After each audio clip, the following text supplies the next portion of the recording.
जरा सोचिए, कल सुबह उठो और ऑयल सप्लाई कंप्लीटली बंद, पेट्रोल के दाम एक्सप्लोड कर जाएं, फ्लाइट्स ग्राउंडेड हो जाएं, सप्लाई चेन टूट जाए, इन्फ्लेशन आसमान छू ले, स्टॉक मार्केट क्रैश कर जाए और पूरी दुनिया में पैनिक फैल जाए।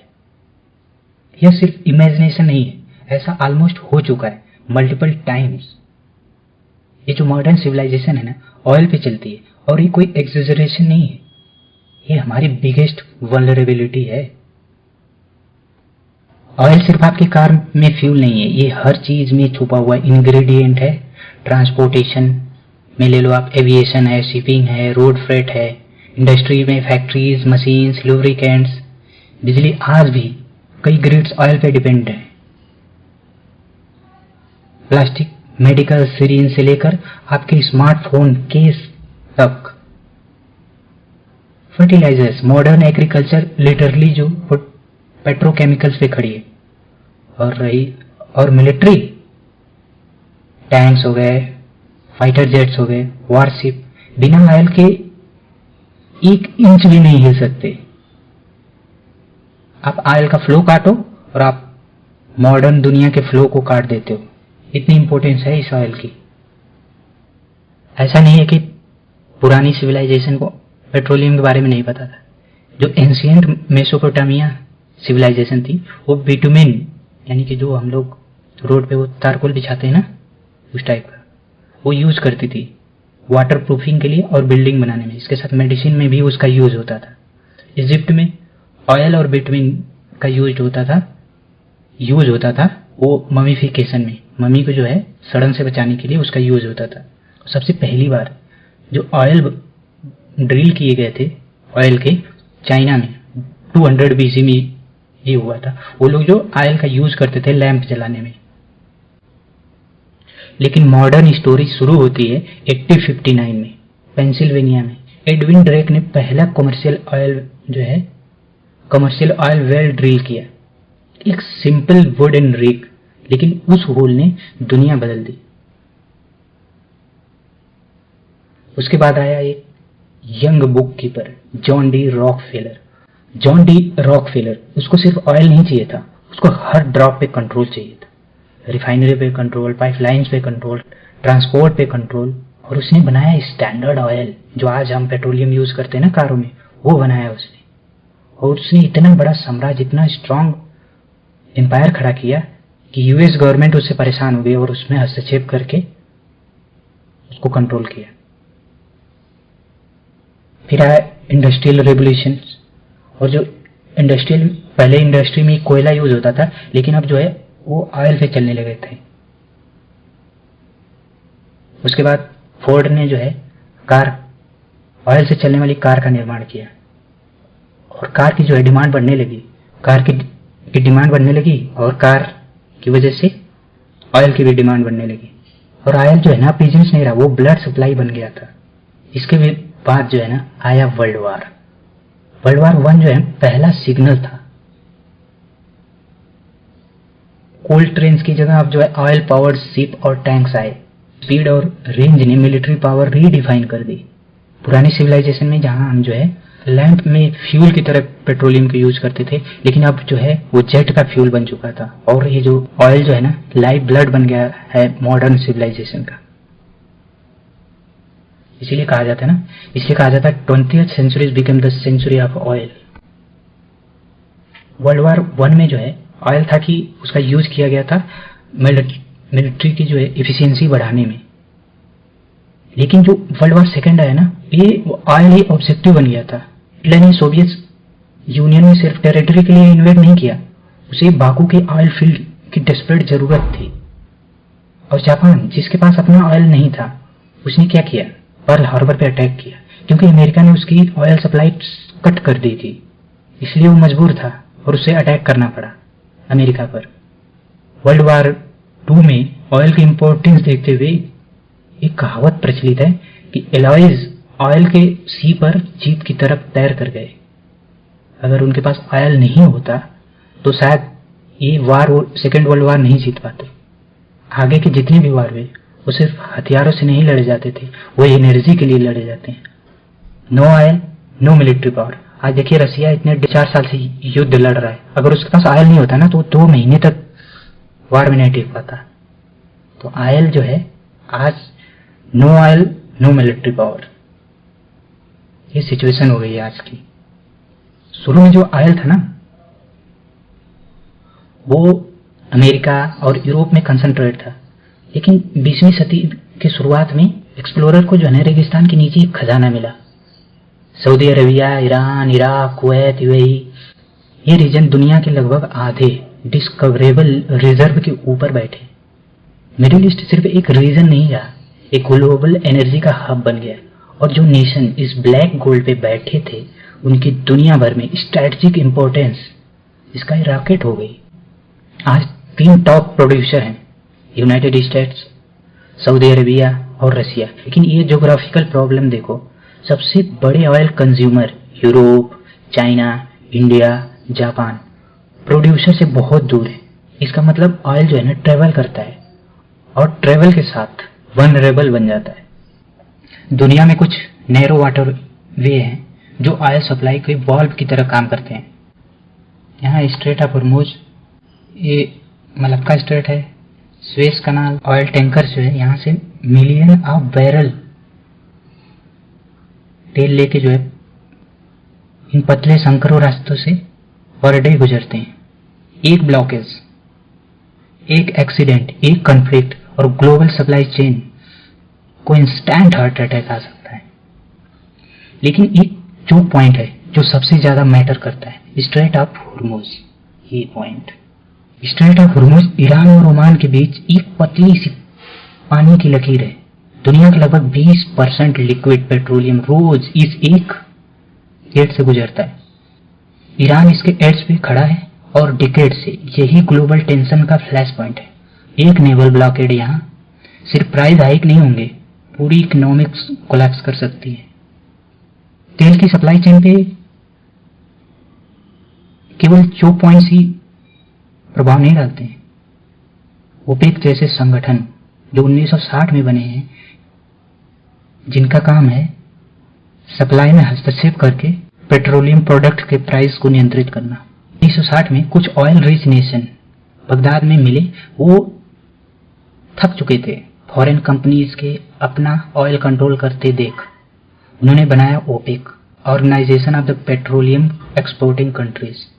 इनका प्लान सिंपल था, प्रोडक्शन को कोऑर्डिनेट करो, सप्लाई कंट्रोल करो, प्राइस को इन्फ्लुएंस करो।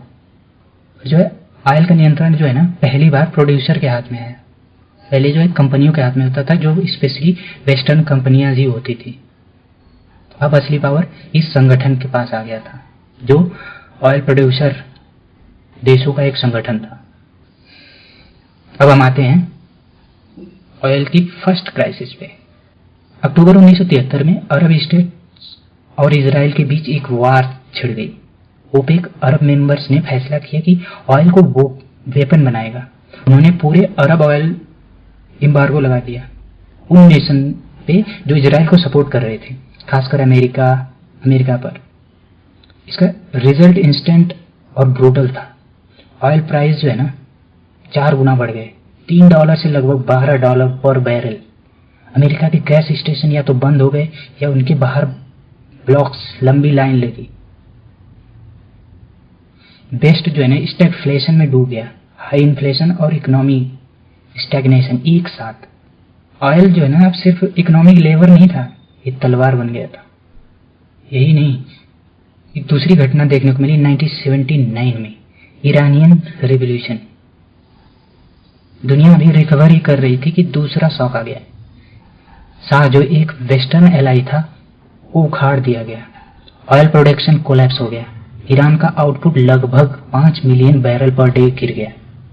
सुपर पावर के बीच कोई वार नहीं थी, सिर्फ एक मेजर प्रोड्यूसर के अंदर कोआस था।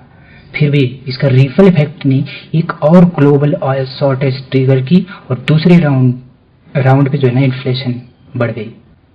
दुनिया ने सीखा कि स्टेबिलिटी जो है बहुत फ्रजाइल है। तो इस नतीजे पर पहुंचे कि अगर इस तरीके का कोई संकट होता है तो हम मिल के जो है वार करेंगे, लड़ेंगे इसके लिए। इसके लगभग 1 डेकेड बाद अगला एक्ट हुआ अगस्त 1990 में सद्दाम हुसैन का इराक कुवैत में घुस गया। सडनली मिडिल ईस्टर्न ऑयल का सिग्निफिकेंट पोर्शन जो है हॉस्टाइल कंट्रोल में था। यूएस, अब क्या हुआ कि यूएस लीड कोलिशन ने इराक को पीछे धकेला, लेकिन सद्दाम के रिट्रेटिंग फोर्स ने इन्वायरमेंटल टेररिज्म एक्ट किया। उन्होंने 700 से ज्यादा कुवैती ऑयल वेल को आग लगा दी। रेगिस्तान धुआं और आग के हेल्सकेप बन गया। ऑयल प्राइस जो है डबल हो गए। दुनिया रिसेशन में फिसल गई और ये प्रूव हो गया कि कोई ऑयल इंफ्रास्ट्रक्चर सिर्फ इकोनॉमिक टारगेट नहीं है, वार का टारगेट था वो। 17 साल बाद दुनिया के सामने एक नया दुश्मन था, ग्रीड यानी लालच। 2008 में चाइना की इकोनॉमिक जो थी बूम पर थी, काफी डिमांड वहां बढ़ रही थी। इसके साथ अमेरिका के वॉल स्ट्रीट के काफी तेजी से स्पेकुलेशन हो रहा था। यहाँ के लोग जो है फ्यूचर ऑयल में होता है कि बस आप जो है ऑयल कंपनियों से एक फ्यूचर डेट पे आप समझौता कर लेते हो कि मुझे इतना ऑयल चाहिए, मैं ये प्राइस दूंगा। इसमें क्या हो रहा था कि जो शेयर मार्केट वाले कंपनियां थी या जो पर्सनली लोग जो बड़े बड़े उद्योगपति थे, वो केवल जो है कागजों पे ऑयल की खरीद कर रहे थे। उनको न उनके पास सप्लाई चेन थी, न कोई तेल टैंकर था, न उनको कहीं ले जाना था, न कहीं बेचना था। वो केवल जो है ये खरीद फरोख्त कर रहे थे। इस वजह से डिमांड जो है ना बहुत ज्यादा बढ़ गई और पेट्रोलियम ऑयल जो है ना 147 पर बैरल तक पहुंच चुका था।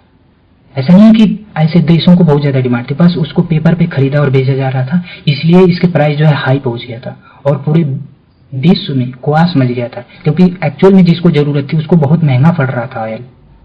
और इसकी वजह से 2008 की एक बहुत बड़ी मंदी फेस करनी पड़ी पूरी दुनिया को। और जैसे ही मंदी आई और वो जो रिकॉर्ड प्राइस पे पहुंच चुका था ऑयल, वो कोलैप्स हो गया, बबल एकदम ब्रस्ट हो गया और पूरी इकोनॉमी नीचे ले गया। दुनिया को जो है ना इससे परेशानी झेलनी पड़ी इस वजह से, वो ग्रीड की वजह से। 2008 के बाद कुछ ऐसी टेक्नोलॉजी आई जिसमें एक थी ट्रैकिंग टेक्नोलॉजी। इस टेक्नोलॉजी के माध्यम से अमेरिका ने चट्टानों के अंदर जो दबी हुई गैस और ऑयल था उसको निकालना शुरू किया और कुछ ही दिनों में वो दुनिया का सबसे बड़ा ऑयल प्रोड्यूसर बन गया। अब इससे ओपेक की हेजमनी थी वो कमजोर पड़ने लगी, तो सऊदी अरेबिया ने क्या किया कि वो जो है अमेरिका की जो कंपनियां थी जो ऑयल प्रोड्यूस कर रही थी फ्रैकिंग टेक्नोलॉजी के माध्यम से, उनका कम से कम $40 से $50 पर बैरल आ रहा था।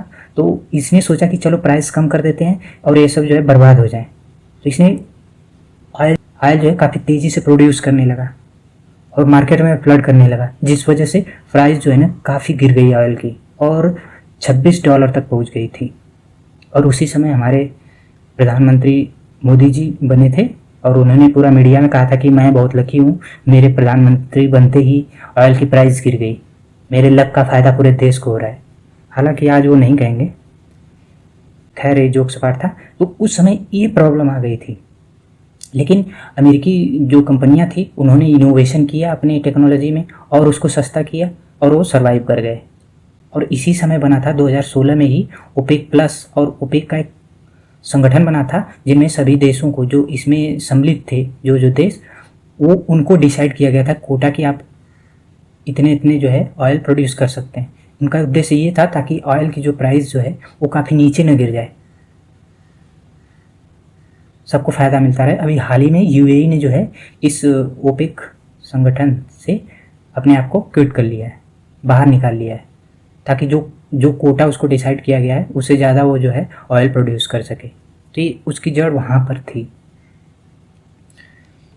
इस समस्या से अभी पूरी दुनिया उभर ही रही थी, तब तक आया कोविड। आपको पता ही होगा कितनी समस्या हो गई थी। यहाँ पे अभी हमने जितनी समस्या देखी वहाँ पे ऑयल जो था वो प्रमुख भूमिका निभा रहा था, लेकिन जैसे कोविड क्राइसिस आया तो यहाँ पे वर्ल्ड की जो इकोनॉमी है ना उसकी वजह से ऑयल को प्रॉब्लम हो गई।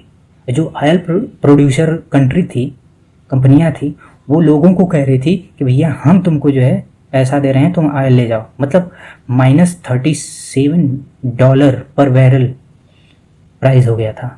मतलब $37 जो है कंपनियां दे रही थी कि मैं दे रहा हूँ एक बैरल के लिए, तुम एक बैरल ले जाओ और $37 भी ले जाओ। ये सिचुएशन हो गई थी क्योंकि ऑयल के जो वेल होते हैं ना उसमें से ऑयल बार बार निकलते रहना चाहिए, नहीं तो वो ब्लॉक हो जाते हैं जिसमें बहुत और पैसा लगाना पड़ जाता है, जो कि बहुत ही नुकसानदेह होता है कंपनी के लिए। वो चाह रहे थे कि लोग जो है ऑयल ले जाएं क्योंकि डिमांड बहुत घट गई थी। कंपनी लॉकडाउन की वजह से बहुत सारी कंपनियां बंद हो गई थी, लोगों का आवाजाही बंद हो गया था, तो इस वजह से प्रॉब्लम हो गई थी। ये समस्या ये झेलना पड़ा, लेकिन धीरे धीरे सिचुएशन सही हुई और फिर हम जो है पहुँचे 2022 में, जब रशिया यूक्रेन वार शुरू हो गया।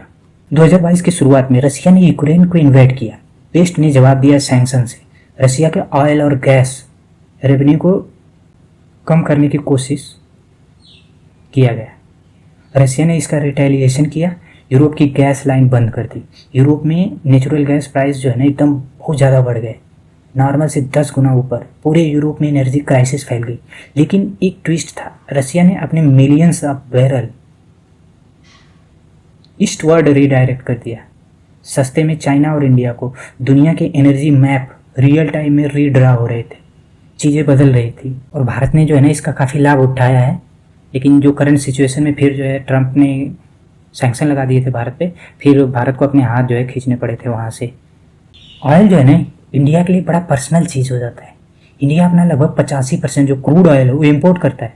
मिडिल ईस्ट के किसी भी कन्फ्लिक्ट के लिए डेंजरसली एक्सपोज्ड है। रशियन ऑयल जब सस्ता हुआ था तो इंडिया जो है ना टॉप बायर्स में से एक बन गया था। अपनी एनर्जी नीड्स और ग्लोबल जियोपॉलिटिकल प्रेशर के बीच बैलेंस करते हुए इंडिया की कहानी एनर्जी पॉलिसी की बड़ी डायलेमा कैप्चर करती है।